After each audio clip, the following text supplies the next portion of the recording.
Šupky dubky do postielky, vitajte na podcaste Rozprávky od Lucinky. Skočte do postielok, zamuchlajte sa do mäkkej deky a nastražte zvedavé ušká. Ako jeseň zlenivela. Každý z nás pozná jar, leto, jeseň a zimu. Sú to 4 sestry.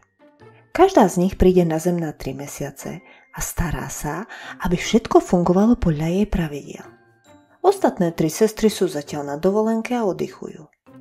Doteraz vládlo leto. Pritiahlo na zem slniečko a pomohlo kvetinkám rozkvitnúť a tráve sa zezelenať. Lenže teraz už malo leto končiť. No nemohlo.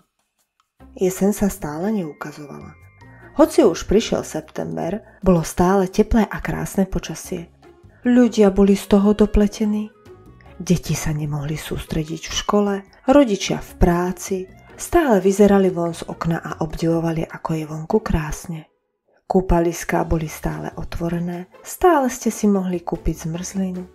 Žiaden dážď, žiadne opadané lístie, ani jablčka na stromoch. Leto sa unavilo. Celé dni už 5. mesiac sa staralo o zem.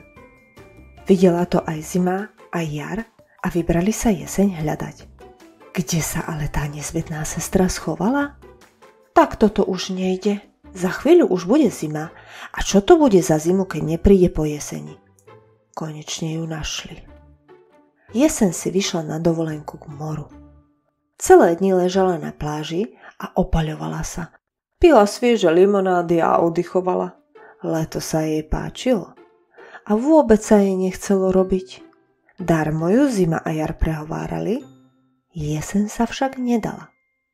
Tvrdila, že po dovolenke pri mori, keď skončí leto a nástupí zima, pôjde na lyže. Nič sa nedalo robiť. Leto vystriedala rovno zima a všetci ľudia boli z toho prekvapení.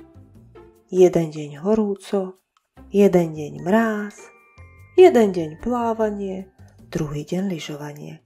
Vtáky nestihli odletieť do teplých krajín a stromčeky a kvetinky pomrzli. Zvieratka si nestihli urobiť zásoby na zimu a trápili hlad. Keď to jeseň všetko videla, odložila dovolenku na horách a prišla za zimou, aby ju ešte rýchlo vystriedala.